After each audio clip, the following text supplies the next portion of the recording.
नमस्ते। कालेबुङ जिल्लाको 33 नम्बर समष्टि अन्तर्गत राष्ट्रिय राजमार्ग 10 कै छेउमा भालुखोला भन्ने एउटा ठाउँ छ, जहाँ चाहिँ यो चाहिँ मल्ली पुलिस पोस्ट, कालेबुङ जिल्ला थानाको मल्ली पुलिस पोस्ट अन्तर्गत पर्छ। अनि यसै भालुखोलामा सेवक रम्फू रेल परियोजनाको दुईवटा सुरुङको मिलन हुने ठाउँ, अर्थात् यो भालुखोला जुन झोडा छ, यहाँ चाहिँ टनल नम्बर 9 अनि टनल नम्बर 10 को जुन यो भालुखोला भन्ने ठाउँ छ, यहाँ आज बिहान करिब 9 या 10 बजे बीचमा एउटा दुःखद घटना भयो, जहाँ चाहिँ राजेन छेत्री 42 वर्षीय राजेन छेत्री नामक एक व्यक्तिले ज्यान गुमाए। उहाँ चाहिँ किर्ने निवासी हुनुहुन्छ। अनि धेरै वाद विवाद पछि अन्तमा आएर एउटा जुन भोलि पनि एउटा जुन सम्झौता हुनेछ, त्यसको निम्ति चाहिँ अहिले एउटा अस्थायी सम्झौता भएको भन्न सकिन्छ यसमा। त्यो किनभने जबसम्म लिखित रूपमा कम्पनीले परिवारलाई एउटा आश्वासन दिँदैन तबसम्म सब नउठाइने जुन कुरा अघि आइरहेको थियो, यसोस्ले नै आज एउटा यो अस्थायी रूपमा नै एउटा सम्झौता भयो। घटना के हो भने, यहाँ बेचिङ प्लान्ट छ। बेचिङ प्लान्टमा जुन एउटा बेल्टमा चाहिँ घुमेर बेल्टमा फसेर चाहिँ एकजना जो राजेन छेत्री नामक कर्मचारीले, मजदुरले यो बेल्टभित्र पस्दा चाहिँ प्राण गुमाएको। यो बेचिङ प्लान्ट चाहिँ करिब 3 महिनादेखि बिग्रिएको थियो, जुन बेल्ट चाहिँ बिग्रिएको थियो भनेर चाहिँ यहाँका मानिसहरूको अनि काम गर्ने जुन राजेन छेत्रीका एक सहकार्य जुन साथी थिए, उनको आरोप पनि थियो। अनि 3 महिनादेखि यो खराब रहेको जुन यो बेचिङ प्लान्टको यो मसिन चाहिँ किन बनाइँदैन, अनि त्यही कारणले ज्यान गयो भने एकापट्टिको आरोप थियो। अनि अन्तमा आएर हामी जुन कम्पनीका प्रोजेक्ट म्यानेजर, कालेबुङका जुन डिएसपी लगायत अन्य समष्टिका सभासदहरू लगायत सम्बन्धित निकायका मानिसहरू, पञ्चायतका सदस्यहरू आएर एउटा जुन तर्क वितर्क पछि एउटा जुन सम्झौता आए बापत अहिले जुन सब उठाएर कालेबुङ जिल्ला अस्पताल पोस्टमार्टमको निम्ति लगिएको छ। यसबीच के भयो त यो सम्झौतामा, त्यो चाहिँ प्रोजेक्ट म्यानेजरले यसरी बताएका छन्, त्यो तपाईहरुले सुन्न सक्नुहुनेछ। नीलोत्पल सेनगुप्ता जी। नीलोत्पल सेनगुप्ता। ओके, आप किस कंपनी का? ITD cementation India limited. आज क्या हुआ यहाँ पे? आज हमारे बैचिंग प्लांट में काम करने वाले वर्कर का, जो पिछले 3 साल से हमारे साथ काम कर रहे हैं, दुखद मृत्यु हुई है मशीन चलने के टाइम पे। कैसे ये अभी भी हम इन्वेस्टिगेट करने की कोशिश कर रहे हैं, क्योंकि मशीन चलने के टाइम पे ऐसे कैसे हुआ, किस कारण से हुआ, वो हम ढूंढने की कोशिश कर रहे हैं। घटना बहुत दुखद है। हमारे साथ इतने दिनों से ये काम कर रहे हैं, अच्छा आदमी था, काम भी ठीक ठाक करता था। क्यों ये घटना घटा, ये अभी तक इन्वेस्टिगेशन चल रहा है, हमारा भी और पुलिस का भी। तो इन्वेस्टिगेशन होने के बाद ही मैं एग्जैक्ट रीज़न बोल पाऊँगा। बट हम पूरे सबको ही बहुत शॉक्ड है, क्योंकि ऐसा होना नहीं चाहिए। बाहर में ओपन में काम है, ऐसा एक्सीडेंट होना एकदम ही नहीं चाहिए। बट अब एक्सीडेंट हुआ है, उसका इन्वेस्टिगेशन करना पड़ेगा, क्यों एक्सीडेंट हुआ है, अगर कोई लैप्सेस है कहीं पे है, कोई कारण है, उसको ढूंढना पड़ेगा, उसको देखना पड़ेगा क्या है। फिलहाल मेरे पास अभी कोई रिपोर्ट आया ही नहीं है, क्योंकि अभी तक डिसीज का बॉडी गया नहीं है। डिसीज का बॉडी जाने के बाद ही हम इन्वेस्टिगेशन वगैरह कुछ शुरू कर पाएंगे। पुलिस भी वही करेगी। हम पुलिस को पूरा कोऑपरेट करेंगे, हमारा सारा डिटेल्स डॉक्यूमेंट्स प्रोवाइड करेंगे इन्वेस्टिगेशन में। लोग कहते हैं कि कुछ फॉल्ट है कंपनी का, कुछ नेग्लिजेंसी है। देखिए, मशीन चालू रहता है तो छोटा मोटा फॉल्ट होते रहते हैं, उसको हम रिपेयर करते रहते हैं।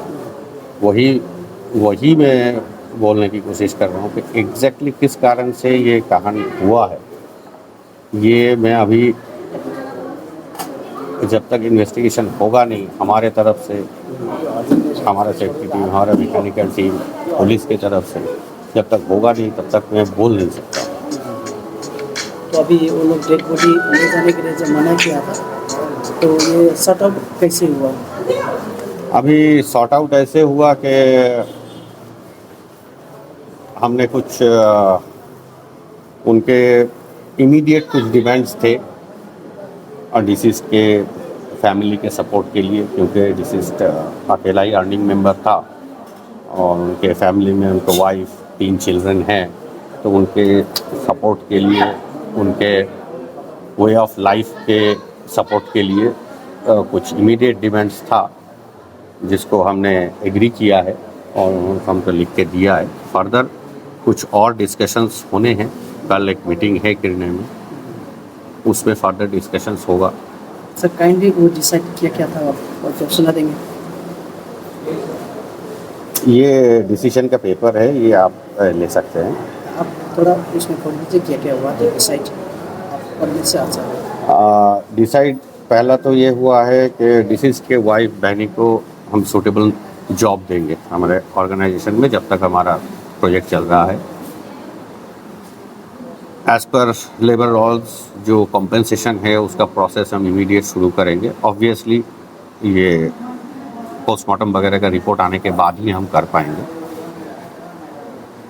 कंपनी उनके 3 बच्चों को उसके एजुकेशन चलाने के लिए फाइनेंशियल असिस्टेंस प्रोवाइड करेगा। एजुकेशन चलाने के लिए फाइनेंशियल असिस्टेंस प्रोवाइड करेगा 3 लड़के बच्चे को। हम तत्कालीन 1 लाख रुपया अभी हमारे तरफ से दे रहे हैं क्रिमिनेशन और अदर रिचुअल्स करने के लिए। आगे का और जो डिसीजन है वो कल मीटिंग में होनी है और जब तक कल मीटिंग में या फर्दर सॉल्यूशन नहीं होता है तब तक हम जिस प्लांट में ये घटना घटी है, जिस जगह पे इस घटना घटी है, उधर का कामकाज बंद रखें। इन क्या बोलूँ, in sad note with the employee जो हमारे साथ इतने दिनों काम कर रहा था, उसके लिए फिलहाल हम काम इस लोकेशन पर बंद रखें। कल का मीटिंग में कौन कौन रहेगा?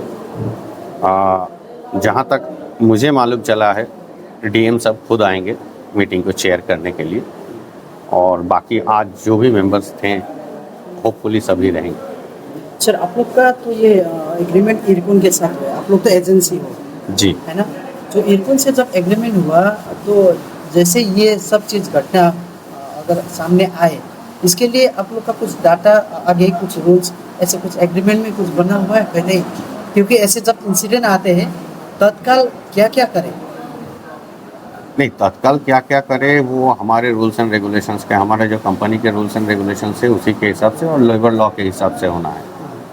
अलग से क्या क्या करना है ऐसे कॉन्ट्रैक्ट में नहीं लिखा हुआ है, वो लिखा होता भी क्योंकि नहीं कल का दिन में अगर आप लोग का जितना भी ये बंद होगा तो बंद होने का लॉस तो सीधा आपका इरकुन का उसमें टाइम में जाएगा।